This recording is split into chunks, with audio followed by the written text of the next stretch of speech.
In this video, we are going to learn a loose floral style that is focused on the flowers at their sides. I'm loading up my brush and I'm using the same technique that we did when we apply a little bit of pressure into a lot of it and then a little bit again, but doing it in a C shape, just like so.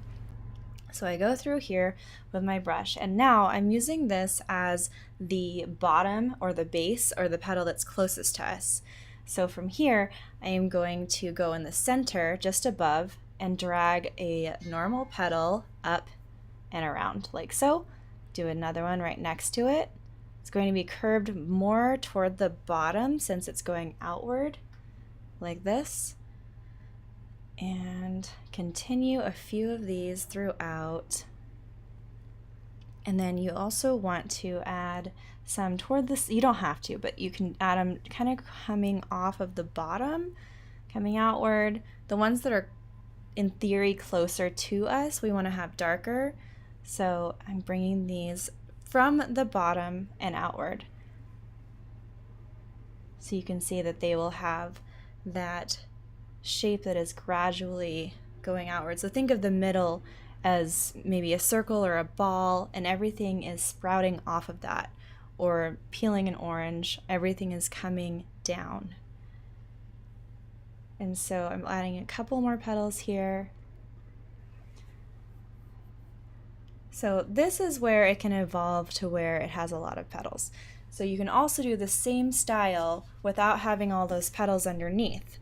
So I'll show you some that are just kind of coming from the side. So that same base with the pressure toward the middle, and then you can add some on if you want to, but I'm going to do those petals in the back with the shape mostly curving toward the bottom.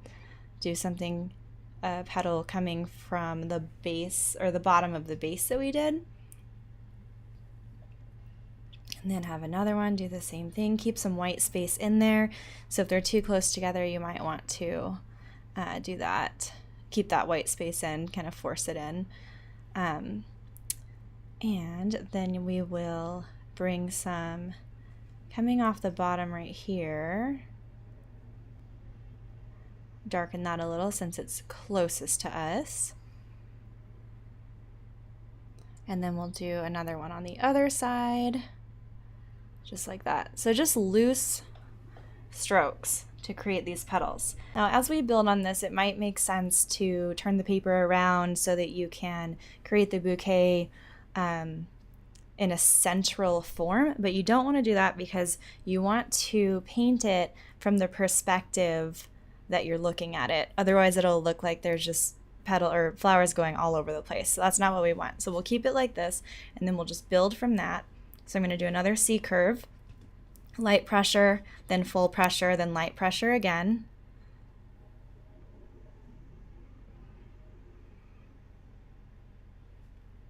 And this one I'm not going to add any petals to the bottom. I'm just going to have them on the top. So loosely, keeping some separation in between both flowers. The ones toward the back have lighter, less paint, more water. Because they're further away from us, it keeps that depth and dimension in there. If it does seem like it's too much paint, you can always dip your brush in water again. And then we'll just add a little peekaboo back here. Notice that that color or the opacity is much less, so it's not going to get too lost. I'm gonna dab with a paper towel right here because it will lighten that up a little bit, and then just bring some pigment toward the bottom instead. That will help. If you ever get too much paint on a piece, on an area on the paper, you can just go in with a paper towel, do a quick dab, don't spread, just dab, and then, add as much paint as you want to it. We're going to do another C curve, light pressure, full pressure, light pressure again. Make these fatter. If they're fatter, it's usually because the flower is more on its side. So you want to think about that in a perspective way, so that would mean that the petals behind it are also a little shorter. And that's all I'm going to do for this one. You can move on to another one.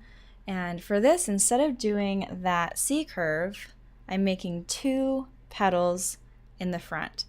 So it's basically a loose triangle, and then I'm going to do the same thing in the back, but much lighter so that you know that the back petals are there. If you notice that it's starting to blend, you can always add paint to those petals. And we're going to go back and create the center of these flowers so that that separation is even more obvious. But for now, we're just getting that base shape in here. So again, I'm going to do the same thing where I add, it's like a very loose, bubbly triangle that kind of protrudes outwards.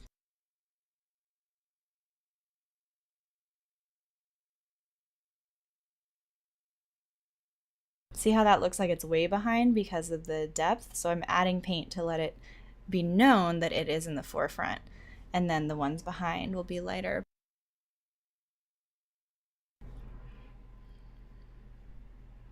So I'm going to do one kind of peeking in here, make that part that's closest to us a little darker.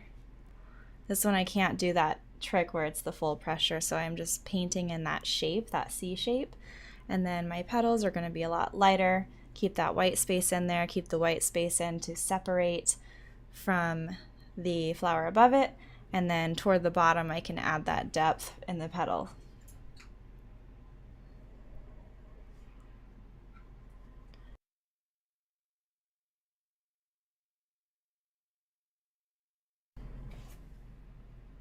And then this one behind, I'm just going to throw in a general shape. I'm not going to do a whole lot to it.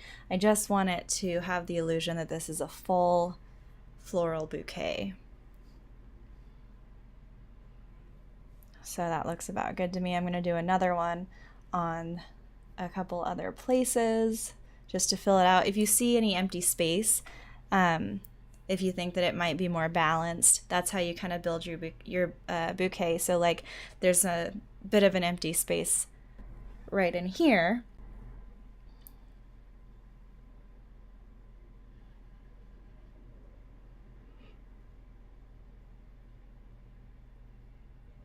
So I'm going to bring this up, just create some loose petals.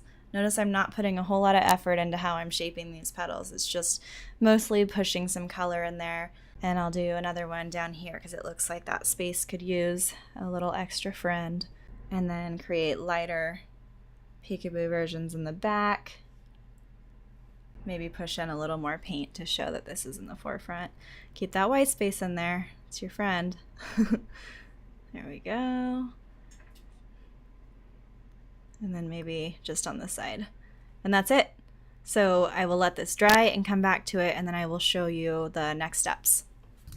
Once that's dried, I want to add my center. So I'm taking a thinner brush with some dark, either black or dark brown, adding some very thin lines at the tip of the brush and then some circles on the top and then toward the bottom so the lines can kind of be seen through, so you know that that's the center and it's of the flower and it's sticking up there. So I'm just going through to all of these flowers and adding that center.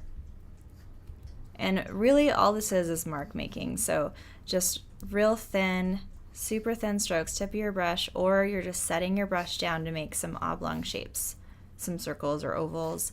This one you can kind of see that it's just flat above that petal, so not a lot going on there, just kind of a peekaboo. It's not a focal point. This one would be more of a focal point because you can kind of see how the petal is facing you versus going into itself, if that makes sense. Like this one is more of just that peekaboo because the petal's up higher. It's not angled toward us as much. And then I'm going to add that coming up just a bit, maybe a couple staggered. And then same thing over here. It's just poking through. I'm going to utilize that white space a little bit. Definitely not something you need to do, but it's something that you can do. Shows a little bit of depth toward the center. And then just looking around, that could be it. And now I'm going to switch over and do some stems for these guys. So I'm grabbing my larger brush and pulling the stems away from myself up toward their base, right underneath the flower. Maybe add a little more pigment, thicken the bottom a little more, and drag that up. I'm just using, again, just the tip of my brush, so for a nice thin line. Grabbing some more paint, going back in, same thing. So this one in theory is like this outer one is curved up toward the bottom flower that's closest to the bottom, and then the one right next to it that I put in before, that guy is in theory going, or you know, with the illusion of going past, behind, and then connecting to the flower above that one. So I like to put in those stems so that they do look like they are complete, instead of just doing stems for the flowers at the bottom, because otherwise it looks kind of like, well, where are all these other floaters? But when I do put them toward the back, see how they're getting thinner? That is to kind of show that they are in the distance. So always remember, what's bolder and darker gives the illusion that it's toward us more or closer to us, whereas the ones that are lighter or wispier look like they are in the background even more. So that is about it, and that would complete this piece. And then you have this really fun loose floral wildflower painting